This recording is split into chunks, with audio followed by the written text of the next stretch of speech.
You open any console, on any computer, in almost any language. You type 0.1 plus 0.2, and you hit enter. The answer that comes back is not 0.3.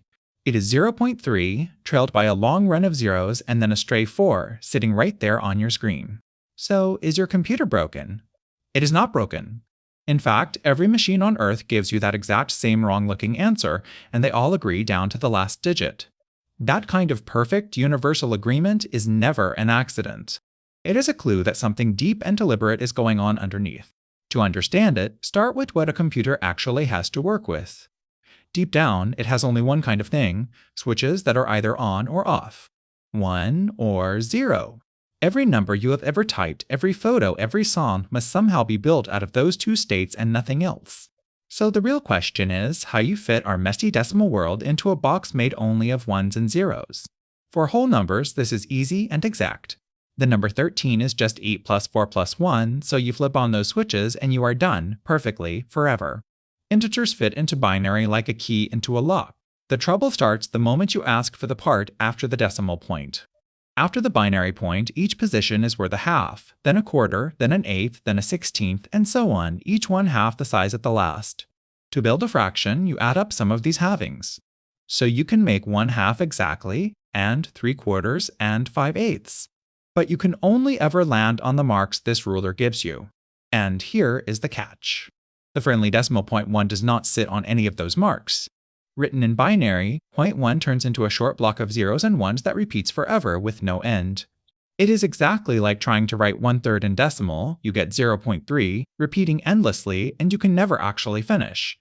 But a computer does not have forever, and it does not have infinite switches. It has a fixed number of them for each number. So it does the only thing it can, it takes that endless repeating pattern and it chops it off, keeping just enough digits to fit in the box. That snip, that tiny piece thrown away, is the entire source of the mystery. Now, how do you pack a number into a fixed box and still cover everything from the width of an atom to the size of a galaxy? You borrow a trick from science, scientific notation.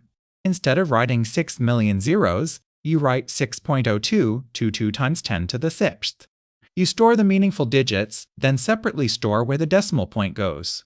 Computers do the same in binary, and because the point can slide around, we call these numbers floating point. You might ask, why float the point at all? Why not just fix it and always keep, say, 4 digits after the decimal? That is called fixed point, and it does exist. The problem is that it forces a brutal trade. If you pin the point down, you must choose in advance how big and how small your numbers can ever get, and you waste switches padding zeros for the values you are not using. Floating the point instead lets you spend your precious switches where the action is, buying you a staggering range, from the unimaginably tiny to the astronomically large out of the very same box. So a floating point number is really a tiny machine with 3 parts. Take the standard 32-bit float.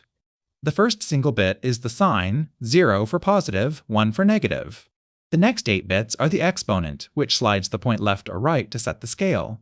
And the final 23 bits are the mantissa, the actual significant digits of the number. 2 clever details make this work. The exponent has to represent both tiny and huge numbers, so it is stored with a built-in offset called the bias. For 32-bit floats, you subtract 127 from the stored value to get the true exponent. And in binary, the leading digit of the mantissa is always a 1, so why waste a switch storing it? They leave it out and assume it. You get 24 bits of precision for the price of 23. Let us decode a real one. The sign bit is 0, so the number is positive. The exponent bits read as 128, and subtracting the bias of 127 leaves a true exponent of 1. Now the mantissa, and this is the part that trips people up. In binary, every non-zero number can be written as 1 point something, so that leading 1 is always there.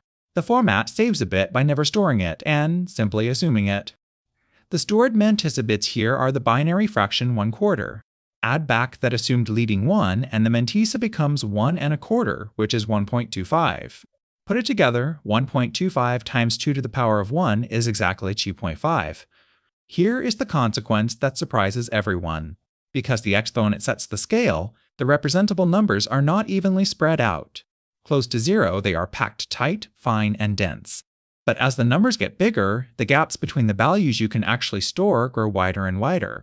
The float keeps roughly the same number of significant digits everywhere, so the bigger the number, the coarser the spacing between the rungs of the ladder. This is why there are bigger boxes. The double precision float uses 64 bits, 1 sign, 11 exponent, and a generous 52 for the mantissa. That buys you about 15 to 17 reliable decimal digits instead of the roughly 7 you get from a 32-bit float. It is the same idea, just a wider box that pushes the rounding error far smaller. This double is what most languages reach for by default. Now go back to our crime scene. Stored in a double, 0.1 is not really 0.1. It is 0.1 followed by a long one of zeros and then a tiny 555 at the very end, just slightly too big. 0.2 is rounded up a hair too. When you add those two not quite values and round the result back to fit, the errors do not cancel. They leave behind that famous result you see on screen, 0.3, a long run of zeros, and a lonely 4 at the very end.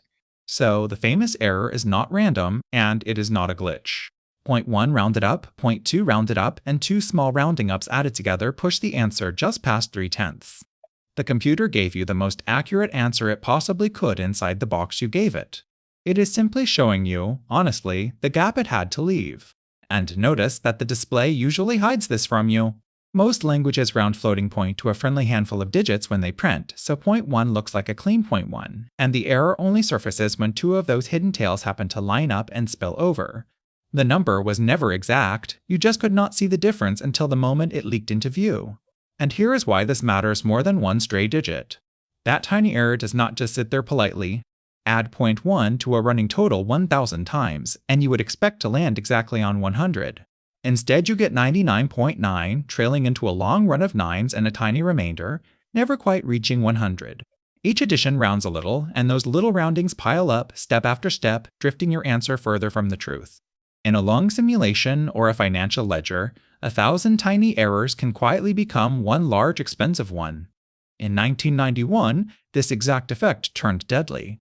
A Patriot missile battery tracked time by counting tenths of a second, but 1/10 is not exact in binary, so a microscopic error crept in on every single tick. After 100 hours of running, the clock had drifted about 1/3 of a second. That was enough to mispredict an incoming missile's position by half a kilometer, and the interception failed. A rounding error in the last bit, multiplied by time, cost 28 lives.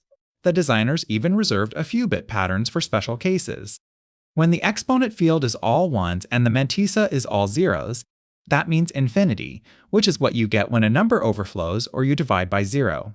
All ones with a non-zero mantissa means not a number, the result of nonsense like 0 divided by 0. And when the exponent is all zeros, you are in the realm of the very smallest numbers and of 0 itself. Not a number has one genuinely spooky property. It is the only value in the entire system that is not equal to itself. Ask whether not a number equals not a number, and the answer is false. That sounds absurd, but it is actually useful. It gives you a dead simple way to detect whether a calculation has gone off the rails because nothing else behaves that way. This is exactly why money is sacred ground for floating point. A bank or an exchange processes millions of transactions, and if each one rounds by a fraction of a cent, those slivers add up to real, traceable, sometimes illegal amounts of money. So financial systems refuse to store dollars as floats at all. They store whole cents as integers, or they use a special decimal type that does its arithmetic in base 10, the way humans count, so that 0.1 plus 0.2 lands on exactly 3/10 every single time, which leads to the rules that working programmers live by. First, never check whether two floating point numbers are exactly equal with a double equal sign, because tiny rounding differences will betray you. Instead, check whether they are close enough within a tiny threshold we call epsilon. And never ever store money as a floating point number. Use whole cents as integers or a dedicated decimal type so your accounts add up to the penny. None of this means floating point is bad. For graphics, for physics, for machine learning, for science, it is brilliant, fast, and more than precise enough. You just have to know which tool fits the job. Use floats when you need enormous range and can tolerate a hair of rounding. Reach for integers or decimals when every last digit has to be exact. Think of it like a camera. A camera cannot capture infinite detail either, but nobody calls a photograph a bug. It records as much as its sensor allows and rounds away the rest, and for almost everything you will ever do, that is more than enough. Floating point is the same bargain, a fixed budget of precision spent intelligently in exchange for a range that stretches from the subatomic to the cosmic. So remember 4 things. Most decimal fractions cannot be written exactly in binary, so they get rounded. Every float is just a sign, an exponent, and a mantissa packed into a fixed box. The spacing between the numbers you can store grows as the numbers grow. And 0.1 plus 0.2 is not a bug. It is an infinite number forced into a finite box, being perfectly honest with you about the squeeze.